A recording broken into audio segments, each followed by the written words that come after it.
Hello and welcome back to Uncovered, where I give you a rapid-fire rundown of the latest titles added to Xbox Game Pass that I won't be covering in First 15. As a reminder, this isn't a ranking or review, I'm just telling you what's new. Up first, we've got Rollerdrome from Roll7. It's a unique third-person shooter mixed with roller skating tricks set in a retro-futuristic world that feels one part Schwarzenegger's Running Man, another part original Star Wars. Don't ask me why, maybe it's the helmet. Now you'll spend most of the game engaged in fast-paced, stylized combat as you battle your way through the Rollerdrome tournament, where you can unlock a new mode and compete via online leaderboard.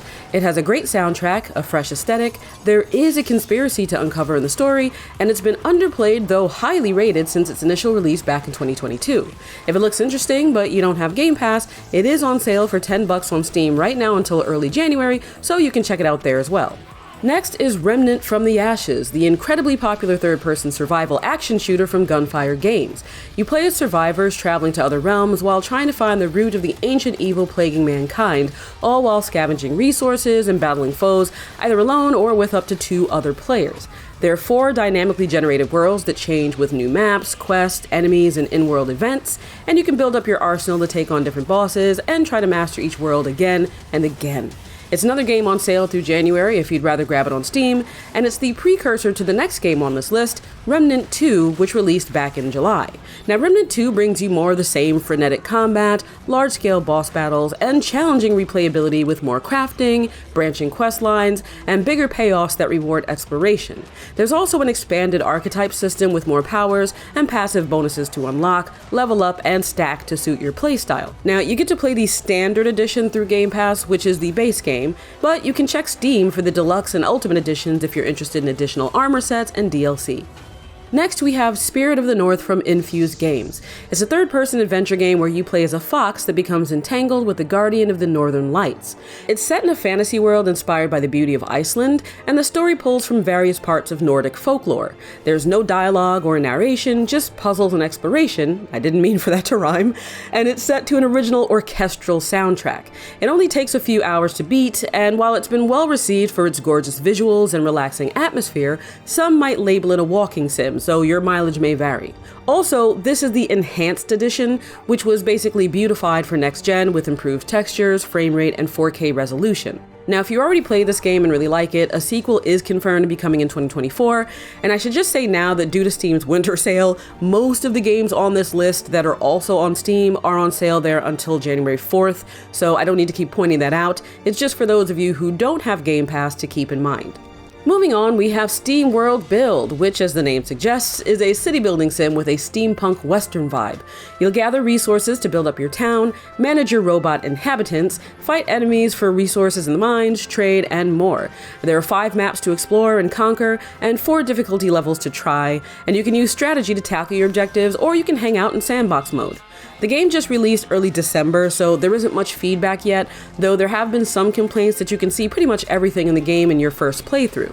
Some gamers did take issue with the initial EULA for the game, the end user license agreement, and the developer made changes to it in response to that feedback.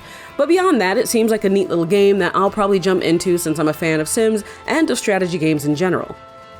Next, we have Clone Drone in the Danger Zone from Doborog Games, which is a voxel-based gladiator-style action game where you play as a robot slicing your way through an arena's increasingly deadly obstacles and foes.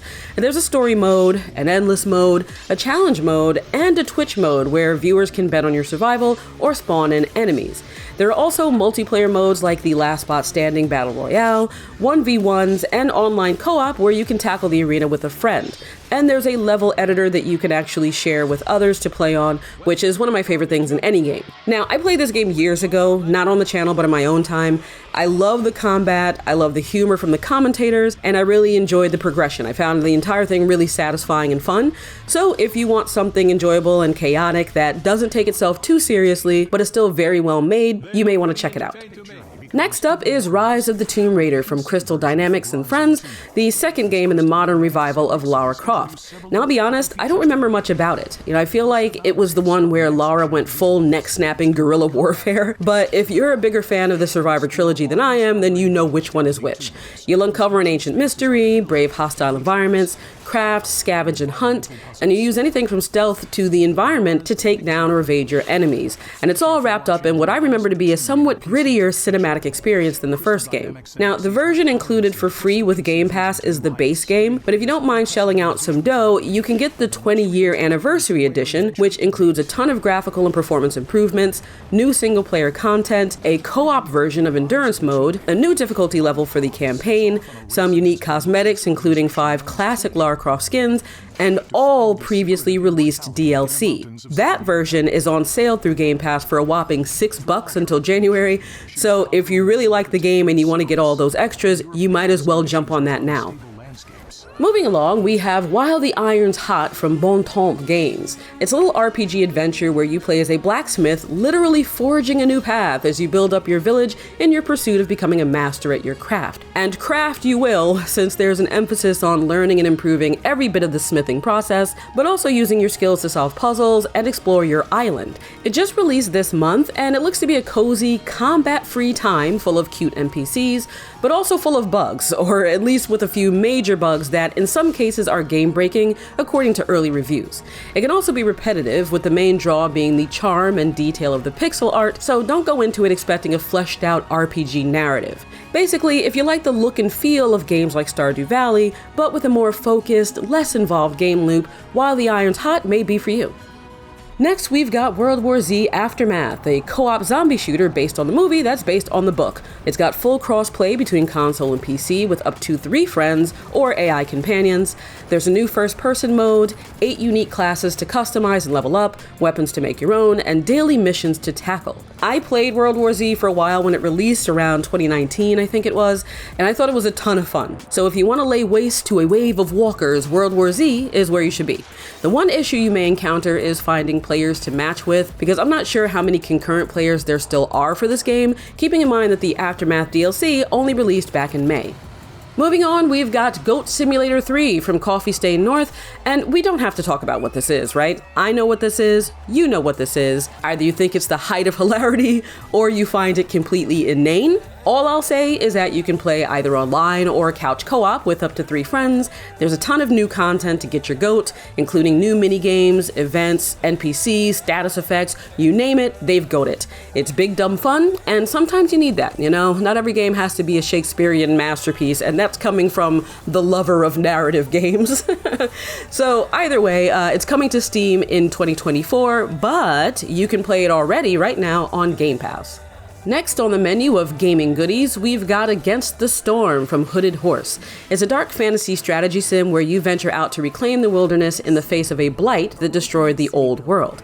What's refreshing about this game is that it's a roguelite city builder, so you head out on expeditions into the harsh lands and brutal storms to build networks of settlements, and if they're destroyed, you get to try again with all of your resources, upgrades, and experience carrying over into the next run. There are 6 unique biomes to contend with across the map, and hundreds of modifiers promising a vastly different experience each time you play, which in my opinion is the hallmark of a good roguelite. And while the game released fairly recently on December 8th, it's already racked up thousands of positive reviews on Steam, so it's definitely resonating with lovers of this hybrid genre. It's 100% my thing, so I'll be playing it in my own time for sure. Now I will mention that console players had reported issues with cloud save files getting erased early on, but that seems to have been patched, and so far that was really the only negative feedback I've seen about the game since its release. So if Against the Storm seems like your cup of tea, get to building right now on Game Pass. Trucking along, we've got Tin Hearts, a narrative-driven puzzle adventure game from Rogue Sun set in a world of toys.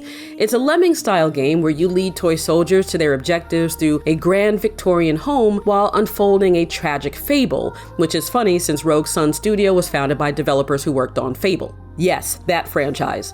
Now the game plays out in 4 acts with over 50 puzzles, and while you can control your line of soldiers, you can also break out and explore the world through the eyes of the main tin soldier. And if you're someone who isn't great at puzzles, the game features a hint system as well as the ability to pause, fast forward, and rewind time so you can see the outcome of your choices or go back and change them, keeping the experience relaxing rather than frustrating. They also added a limited time holiday update called Play Hard based on Die Hard, where you get to play with a mini John McClane.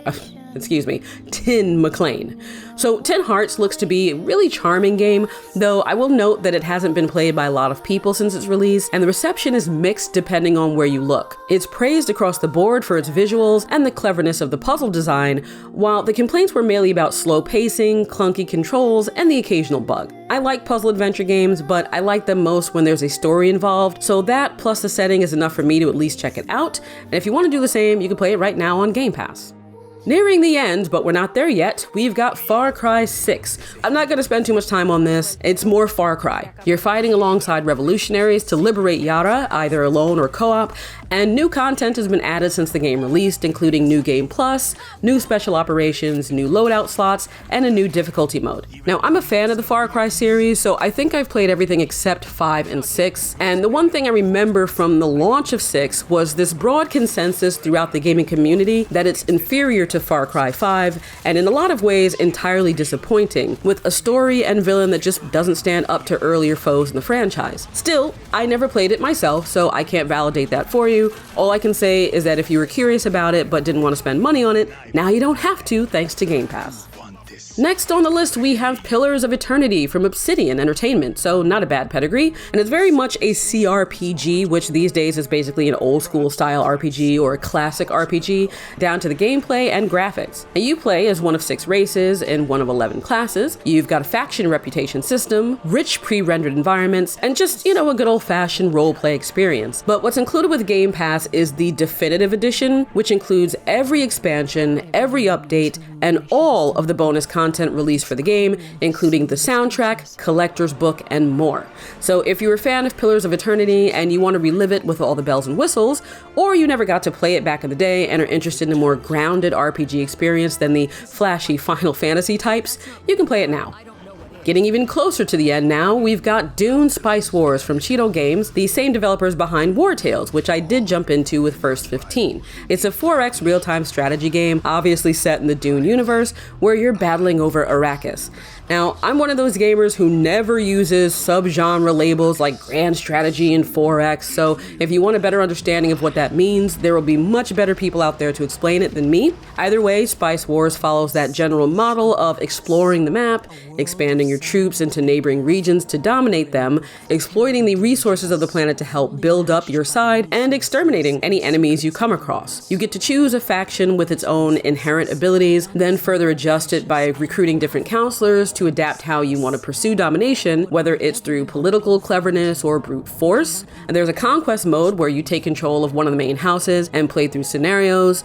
There's also a multiplayer mode where you can play 2v2 or free-for-all, and you can do it in a customized experience where you get to set the size of the map, sandworm aggression, the conditions of victory, etc. And since I haven't scratched anything past the surface of it yet, I can't speak to the intricacies of how everything comes together, so all I can offer is what the general reception has been, which is that it's a fantastic game if you want a somewhat slower paced experience rather than something twitchier like StarCraft. And there's been some disappointment over the lack of a true story-based campaign. Ultimately, it's one of those games where you have to play it yourself to figure out if it's a good fit for you, so if you love the world of Dune and want to give it a spin, you can check out Spice Wars right now. Finally, we come to the last game on this list, Killer Instinct Anniversary Edition. It's a fighting game, and since I used to play pretty much every fighting game franchise that existed, I'll assume I never played this one because I don't remember it at all.